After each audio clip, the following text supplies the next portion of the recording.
on a different topic, I was wondering if you saw the comments from Russian President Vladimir Putin this morning, responding to the president's comments in the interview on Tuesday night. Is the president worried at all that we may have inadvertently started a little war of words and trading shots back and forth, and that can get in the way of finding some common ground on various shared priorities? Well, President Biden and President Putin certainly have different perspectives on their respective countries and how to approach engagement in the world.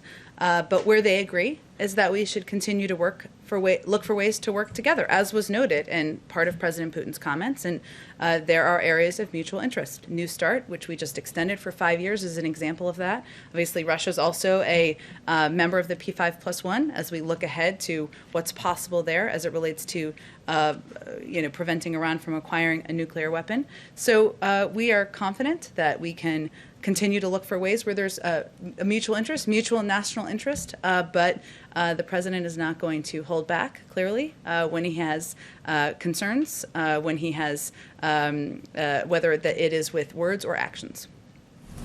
Go ahead. I'll go to you next. You have a scooplet. You can go after a few other people. Go ahead. On that same topic, obviously you say that you want to work together with Russia on areas of mutual agreement, but Russia has now decided to recall its ambassador. I mean, is there a concern that the president agreeing that Russian President Putin is a killer could escalate tension even further? Well, our ambassador, Sullivan, remains in Moscow. We remain engaged, and he remains engaged, as is our team on the ground with the Russian people. We continue to believe that diplomacy is the first step and should always be the first step and should be our objective as we pursue all relationships, even with our adversaries. So we are hopeful that that will continue to be the case. I just want to get your reaction to actually some of Putin's exact words here, because he responded with a bit of a euphemism that translates roughly to "it takes one to know one," pointing to slavery in America, treatment of Native Americans, the atomic bombing of Japan. Does the president have any response to that kind of language? Well, the president believes that one of the greatest attributes of the United States is our honest self-reflection and our constant striving for progress. And there's always more work to do, as he's stated himself.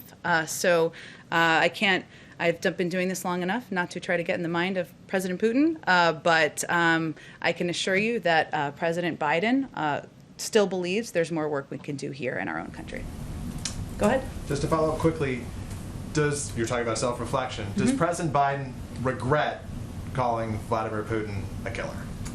No, the president gave a direct answer to a direct question. So then you don't want to escalate tensions, how is that constructive to the relationship when you talk about diplomacy being primary between the U.S. and Russia? How is calling Vladimir Putin a killer constructive to that relationship? Well, President Biden has known President Putin for a long time. They've both been on the global stage for a long time, worked through many iterations of a relationship between the United States and Russia, and he believes we can continue to do that.